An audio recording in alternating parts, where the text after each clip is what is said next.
स्वदेश न्यूज के खास कार्यक्रम स्वदेश शख्सियत में आपका स्वागत है। मैं हूं अरविंद चौहान।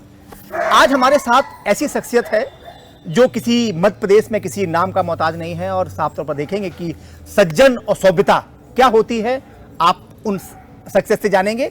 आज हमारे साथ हैं कैबिनेट मंत्री नारायण सिंह कुशवाहा। सर, आपका बहुत बहुत स्वागत हमारे कार्यक्रम में। धन्यवाद।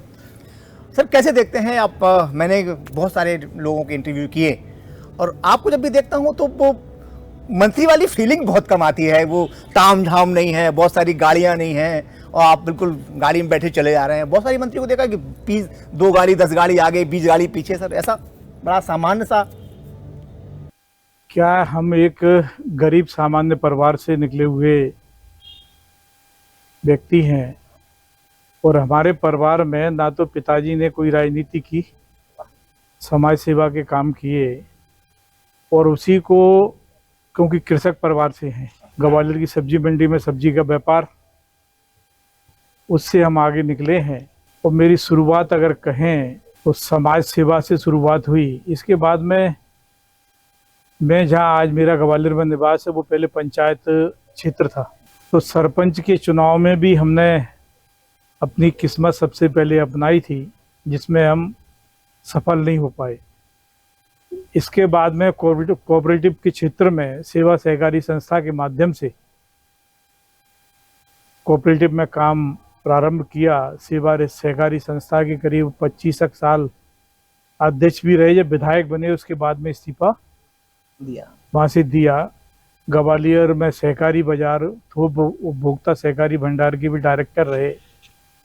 ग्वालियर सहकारी केंद्रीय बैंक में भी प्रतिनिधि के रूप में रहे, जो कोऑपरेटिव क्षेत्र में बहुत काम किया है। जो नगर निगम में 1994 में नगर निगम से फिर पार्षद का टिकट भारतीय जनता पार्टी ने दिया, तो पार्षद भी बने और नगर निगम में फिर सभापति पैनल में सभापति का भी नगर निगम ग्वालियर में निर्वहन किया। और मैं ये कहता हूँ कि वास्तव में व्यक्ति अगर अपनी किसी भी चीज़ को अगर मुद्दा बना करके अपने मन में काम करने की अगर ठानता है तो वो सफल होता है।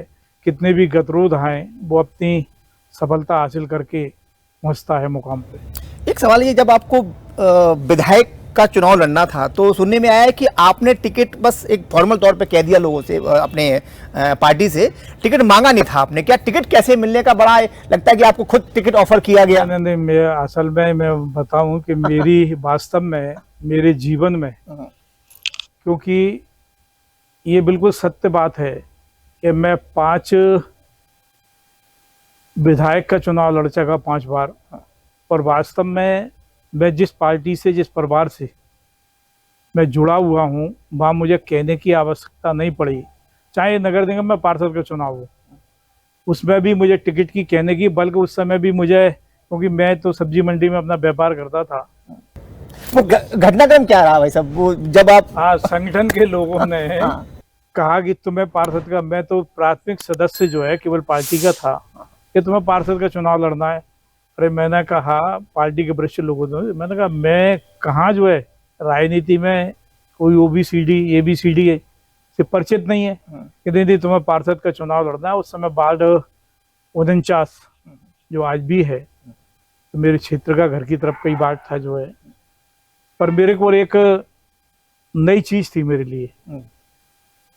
टिकट दिया, विजयी हुए उसमें। उस समय में कांग्रेस ने बगैर चुनाव चुनने पे टिकट लड़े, वो चुनाव लड़ा था जो सक्सेस हुए जो है। नगर निगम में भी पूरे 5 साल अपनी सफलतापूर्वक निर्वहन किया। वास्तव में भारतीय जनता वो पार्टी है कि मैं जैसा कह रहा हूँ बिल्कुल सत्य है।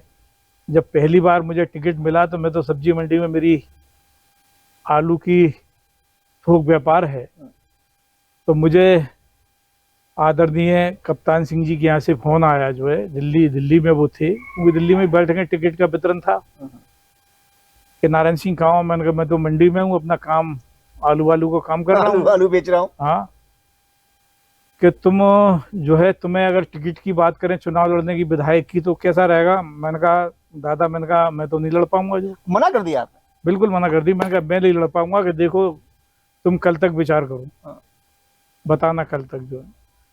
फिर माननीय उमा भारती जी का अच्छा, दोपहर के बाद फिर फोन आया जो है, 2003 की घटना है ये। ये 2003 की घटना है कि आप विचार कर लो हाँ, और चुनाव लड़ना है। मैंने कहा दीदी मेरी आदरणीय कप्तान सिंह जी से बात हुई और मैंने अभी मना कर दिया है, क्योंकि मेरा इस समय सीजन है और मेरा बेकार हो जाएगा सारा, जो घर में कोई दूसरा आदमी काम करने वाला नहीं है जो। हाँ, चलता रहा, फिर वो शहर में जब हवा फैली, हाँ, हम टिकट की मना कर रहे, हाँ।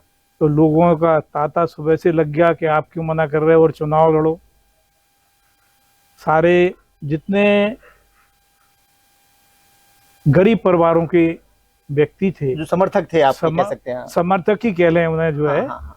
क्योंकि वो कि हाँ, क्योंकि उनके बीच में अब काम बचपन से करते आए हैं, अच्छा, पार्षद भी उन्हीं के बीच में रहे आप। उन्हीं के बीच में रहे, तो उन्होंने कहा कि आप मना मत करो और आप चुनाव लड़ो।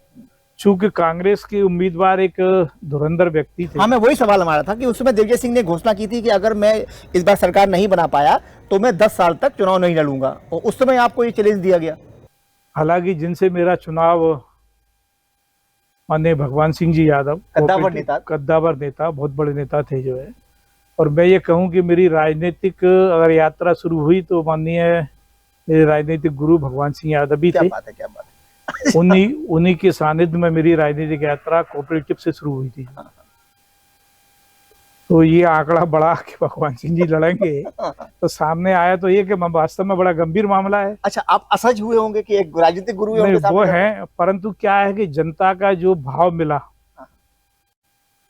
और फिर सभी पार्टी के लोगों ने कहा कि सब लोग साथ में हैं और आप चुनाव लड़ें जो है। तो वो चुनाव लड़े और जीते भी जो है, परंतु जीते पर उनने भी अपनी हार स्वीकार की कि ठीक है मेरे को खुशी है, और क्योंकि मेरा चेला ही चुनाव जीता है मुझसे, तो मुझे दुख नहीं है जो। शुभकामनाएं दी उन्होंने आपको? हाँ, मेरे को शुभकामनाएं दी, आशीर्वाद दिया जो। अच्छा, आपको जैसे ही आप जीते तो क्या पहली बार आपको क्या इसमें मंत्रिमंडल में शामिल किया गया था?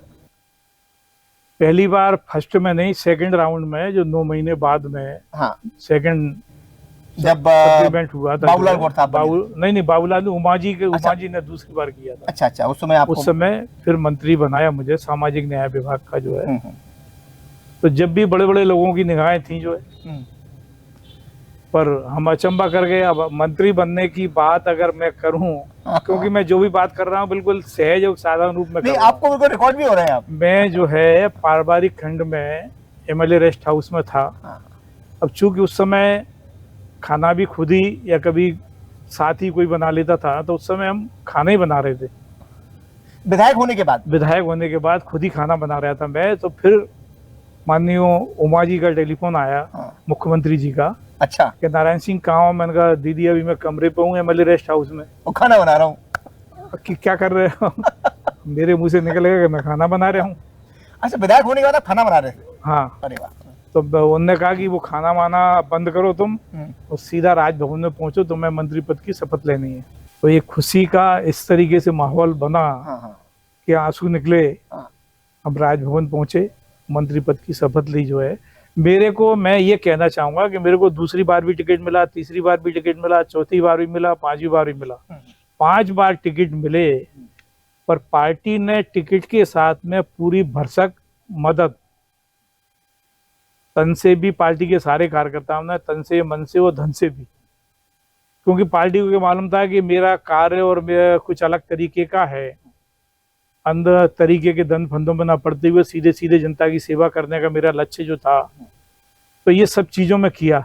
तो पार्टी, भारतीय जनता पार्टी में हमारे वरिष्ठ नेताओं की सोच काफ़ी कुछ है, वो अच्छी सुदृढ़ है कि वो जिस तरीके का कार्य करता है उसे आगे बढ़ाने का काम करते हैं। और वहाँ कोई जात, अब मुझे कहें कि मैं कहाँ सब्जी बेचने वाला, आज भी हालांकि सब्जी मंडी में मेरी दुकान है, आज भी मेरी खेती है, मैं खुद भी देखता हूँ जो आज जो अपनी ज़मीन पे, घर पे। तो ये सारी चीज़ें हैं, पर भारतीय जनता पार्टी सभी जात समाज वर्गों के साथ में लेकर के, और पार्टी संगठन को विस्तार का मामला हो चाहे सरकार का मामला हो, सभी को लेकर के साथ चल रही है। आज हम देखें कि हमारे शीर्ष नेता भारत के प्रधानमंत्री माननीय नरेंद्र मोदी जी के नेतृत्व में ये पूरा देश चलने को तैयार खड़ा हुआ है, सब उनके साथ में है। मध्य प्रदेश के मुख्यमंत्री माननीय बाबूलाल गौर जी भी रहे, माननीय मुख्यमंत्री शिवराज सिंह जी भी रहे, मुझे सभी का भरपूर प्यार और आशीर्वाद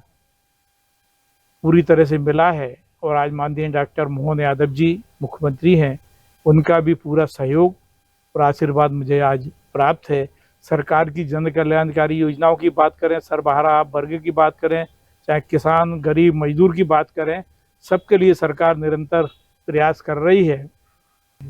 एक मंत्री जी, बड़ा एक सवाल है, क्योंकि जो विभाग आपके पास सामाजिक न्याय विभाग, ये बड़ा एक संवेदनशील विभाग है आपके पास, निश्चित तौर पर समाज को, सामाजिक न्याय विभाग, तो उसमें क्या जिम्मेदारी, आपको क्या लगता है कि क्या करने की कभी बहुत ज्यादा, क्योंकि अभी 2 साल हुआ है सरकार बने हुए, तो क्या आपको चुनौती नजर आ रही है कि इसमें और क्या बेहतर करना चाहिए? और हॉर्टिकल्चर के मामले में तो ये है ही कि बिल्कुल हरा भरा सब कुछ हो जाए, तो दोनों में क्या, इसमें खूबियां क्या आपको नजर आती है और इसमें खामियां कैसे दूर होंगी इसकी? सामाजिक न्याय विभाग को भारत के प्रधानमंत्री माननीय नरेंद्र मोदी जी का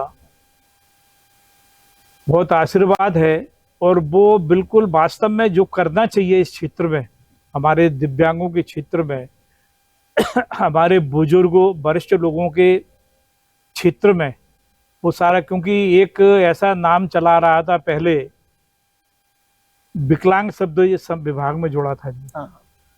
उसको हटा करके एक दिव्यांग नाम माननीय मोदी जी ने इस विभाग को दिया कि दिव्यांग जन कल्याण सशक्तिकरण विभाग।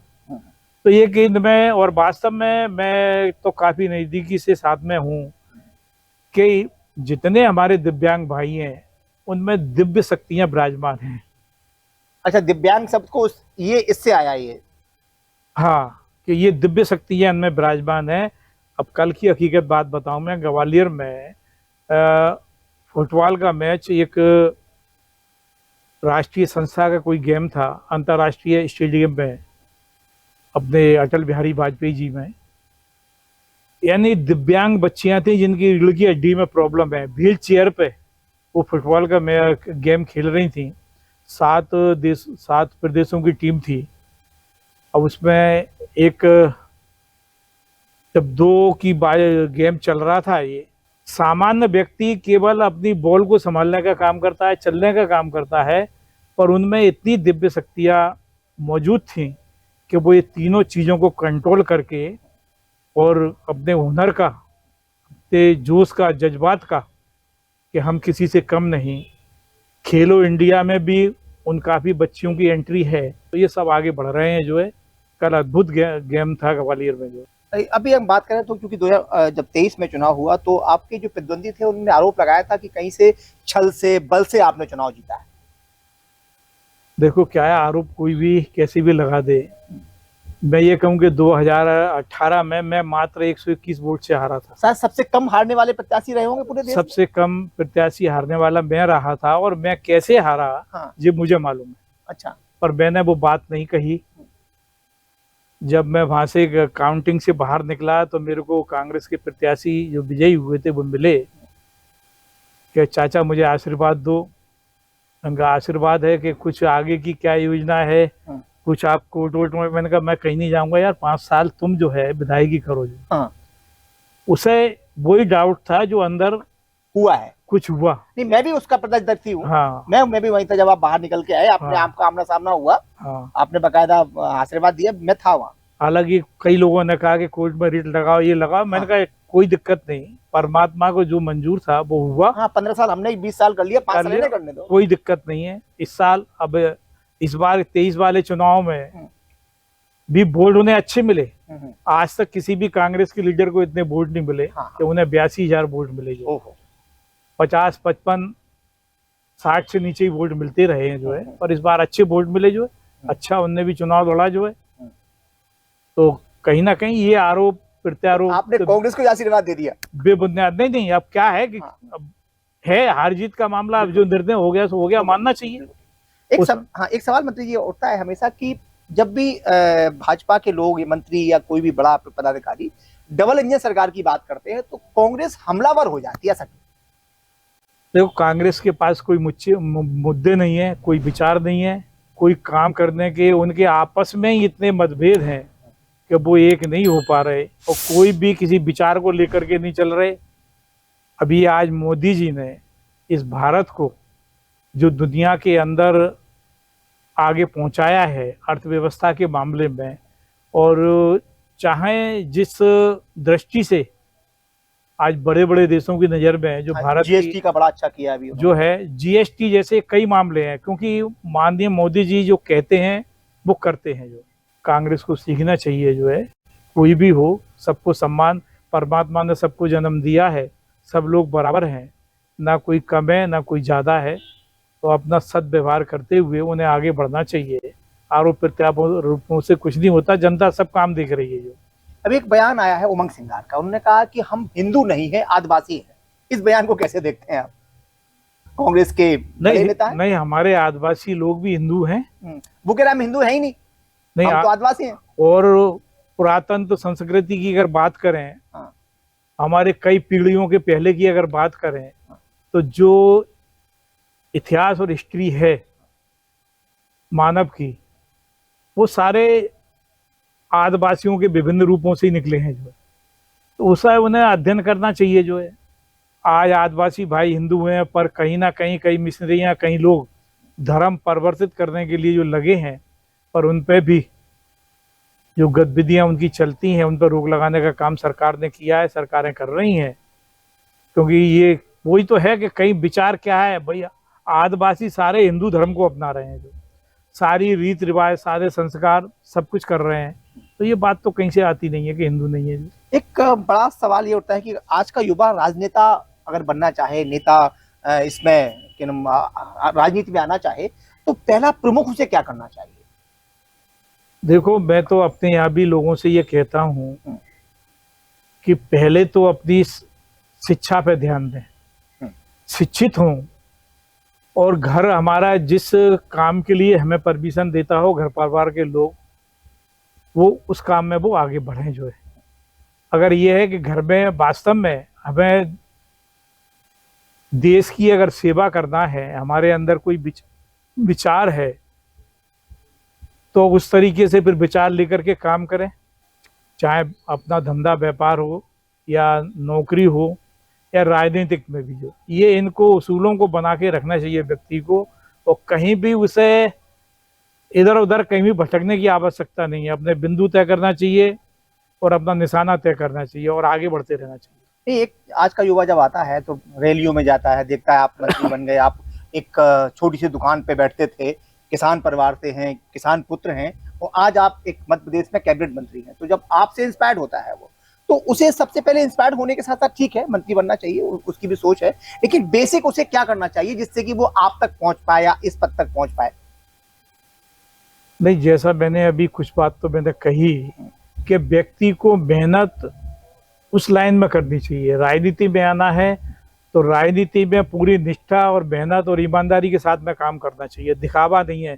आजकल तो नया युग आ गया है सोशल मीडिया का। जो तो सोशल मीडिया के माध्यम से एक एक पल की बात, आपके काम करने की गतिविधियां, आपने कितनी पार्टी के हित में काम किया, ये सारा रिकॉर्ड होता है। जो तो उसी तरीके से व्यक्ति को काम करना चाहिए। और मैंने तो कई लोगों को मैं कहता भी हूँ, मैंने कहा मेरे यहाँ पर समय बैठने में खराब करने में और यहाँ जरूरत नहीं है। आपको जो पार्टी का काम है, फला जगह आपको जाओ, काम ढूंढ करके, कोई गरीबों का है, कोई परेशान व्यक्ति का है, कोई बीमार व्यक्ति का है, वो काम ढूंढ करके मेरे पास लाओ। ऐसे जनसेवा के काम में लगो, पार्टी के काम को आगे बढ़ाओ। अच्छा, जब आपने अपनी ये राजनीतिक यात्रा शुरू की थी, उस समय लगता था आपको क्षेत्रवाद, समाजवाद, जातिवाद कम था या कुछ बढ़ता जा रहा है? पैसे का जो आपने चुनाव लड़ते हैं हम, उसमें पैसा बहुत कम खर्च होता था, आज पार्टियां बहुत पैसा खर्च करती हैं, तो इस पर रोक लगना चाहिए, बहुत ज्यादा नहीं होता ये? देखो, मेरा चुनाव अलग तरीके के रहता है। मेरे अपनी हम बात करें, एक पार्षद का और 5 चुनाव अपने विधायक के, हमने एक नए पैसे की दारू बांटने का काम नहीं किया। दारू में एक नया पैसा अपना खर्च नहीं किया है। अच्छा, व्यर्थ में किसी भी काम के लिए खर्च नहीं किया है। जो बजट दिया गया उसी में जो बजट दिया, जो हमारे पास है, हमने वो खर्च किया है। अगर हमारे पास नहीं है तो हमने तो आपके साथ ही मीडिया पत्रकार भाइयों से भी हाथ जोड़ के निवेदन कर लेते थे कि भैया ये है और आप रखो, और आप जब हम बन जाएंगे तो आप सेवा के काम हमें बताते रहना। आपके कुछ किसी के आए तो वो हम आगे करते रहेंगे। जो है तो सभी का सहयोग वास्तव में आजकल मीडिया वाले भी कई तरह की बयानबाजी, कई तरह की बातें आती हैं, तो ये सब चीजें, परंतु मैं ये कहूँगा कि सारी मीडिया एक सी नहीं है, सब तरीके के लोग हैं और सारी वो सब बात मानते हैं, व्यक्ति को भी समझते हैं, व्यक्ति के काम को भी समझते हैं और सब वो भी सहयोग करते हैं। एक बड़ा सवाल यह है कि अब चूंकि आपको 5 बार आप चुनाव लड़े, 4 बार विधायक बने और लगभग 4 बार ही मंत्री बने, एक विकास एक निरंतर चलने वाली प्रक्रिया है, तो आपको क्या लगता है कि आपके विधानसभा क्षेत्र में या प्रदेश में ऐसा क्या रह गया है जो आपको अभी करने की आप इच्छा रखते हैं कि ये और हो जाए? आपके विधानसभा क्षेत्र में कोई कमी ऐसी रह गई हो, कोई बड़ा प्रोजेक्ट आपको सोच रहे हो कि वो लेके आना है? नहीं, क्या है, विधानसभा क्षेत्र में जो हमने काम करते चले आ रहे थे, पर पीछे 5 सालों में जो गतिरोध पैदा हुआ, 5 सालों में कोई विकास का एक भी पत्थर लगने का काम नहीं हुआ, परंतु उसको, क्योंकि 5 साल तो उसके गड्ढे भरना, आगे नए काम, क्योंकि आजकल विकास के काम तो 5 साल में जो हम विकास करके आए हैं, दोबारा चल के फिर वह दोबारा काम मांगने लगते हैं, उत्पन्न हो जाता है काम जो है। तो ये सब चल रहे हैं। बाद बाकी आज मध्य प्रदेश के मुख्यमंत्री माननीय डॉक्टर मोहन यादव जी की विशेष कृपा से कई तरीके के फंड सभी को मिल रहे हैं। एक अंतिम सवाल हमारा है कि अपनी विधानसभा क्षेत्र की जनता से, वहाँ के युवाओं से और प्रदेश की जनता से, यहाँ के युवाओं से क्या कहना चाहते हैं, क्या संदेश देना चाहते हैं कि राजनीति में वो आना चाहते हैं? कुछ युवा, वो आप बता ही चुके हैं, और क्या उन्हें लगता है कि एक बार बड़ा मेंटल लेवल उन बच्चों का बड़ा कम होता है जब जो बच्चे राजनीति में आने की कोशिश करते हैं, तो वो मेंटल लेवल का प्रेशर कैसे कम किया जाए? देखो, मेरा तो ये कहना है कि राजनीति में कभी भी कोई व्यक्ति कमाई धंधे के उद्देश्य से ना आए। यहाँ केवल सेवा को अपना पूरा परमार्थ का काम लेकर के राजनीति में आए जो है, वही व्यक्ति सक्सेस होता है। पर आजकल कई लोग हैं राजनीति के माध्यम से कमाई का जरिया भी बनाना चाहते हैं, तो वो रास्ता भटक जाते हैं। पर युवाओं से मेरा ये, मैं कहता रहता हूँ और आज भी मैं ये कह रहा हूँ कि, और ये बात निश्चित है कि अगर वो बिल्कुल परमार्थ के काम करते रहेंगे, सेवा का काम करते रहेंगे, तो परमात्मा भी उन्हें कहीं ना कहीं किसी रूप से उन्हें आर्थिक तंगी से निकालता रहेगा। उन्हें किसी बात की कष्ट और तकलीफ पैदा नहीं आएगी, पैदा नहीं होगी जो है। ये प्रत्यक्ष रूप से मेरे सामने कई उदाहरण आए हैं। जो आपका बहुत बहुत धन्यवाद। हमारे साथ थे कैबिनेट मंत्री नारायण सिंह कुशवाहा जी, जिन्होंने बड़े शांत तरीके से, सौम्य तरीके से, जो उनका नेचर है, जो उनका स्वभाव है, उस तरीके से जवाब दिया। आपने देखा होगा कि साफ तौर पर उन्होंने कहा है कि युवाओं को संदेश देने की कोशिश की है कि कर्म करे जा, फल की इच्छा ना कर रहे इंसान निश्चित तौर पर कहेंगे। भगवान श्री कृष्ण ने भी कहा था कि फल, काम करो, फल अपने आप मिलेगा। साथ में राजनीति में अगर आना है तो अब ये सोच के आना है कि परमार्थ करना है। तो जब परमार्थ हम करने जाते हैं तो निश्चित तौर पे ईश्वर हमारे साथ होता है, हम सफल होते चले जाते हैं। और साथ में ग्वालियर के बारे में उन्होंने कहा, वहाँ इतना राजनीतिक जो हमारा वातावरण ग्वालियर का है वो काफ़ी स्ट्रॉन्ग है। हाँ, थोड़ा सा उन्होंने कहा भी है, और ये सड़कों की थोड़ी सी स्थिति अब जिस तरीके से पूरे देश में, प्रदेश में चला कि वहाँ गड्ढे, सड़कें दशक गई थी, उन्होंने कहा कि बरसात के कारण ये हुआ है और जो सड़कें वहाँ बनी हैं और उन पर भी ध्यान दिया जा रहा है, क्योंकि वहाँ जो राजनीतिक जो पृष्ठभूमि है काफ़ी मजबूत है। और एक बार जब बड़ी बात यह है कि इन्होंने सबसे पहले चुनाव उससे लड़ा जो इनके राजनीतिक गुरु थे, और राजनीतिक गुरु को ही इन्होंने शिकस्त दी। तो वो गुरु बड़ा ही भाग्यशाली होता है जिसका शिष्य उसे शिकस्त दे। स्वदेश शख्सियत में आज इतना ही। अगली बार फिर किसी अन्य शख्सियत से आपकी मुलाकात कराते हैं। जब तक के लिए नमस्कार। ऐसे ही वीडियोस के लिए लाइक करें, शेयर करें, फॉलो करें। YouTube पर जाकर सब्सक्राइब कर बेल आइकन दबाना ना भूलें, और ताजा अपडेट्स के लिए swedeshlive.com पर जरूर जाएं।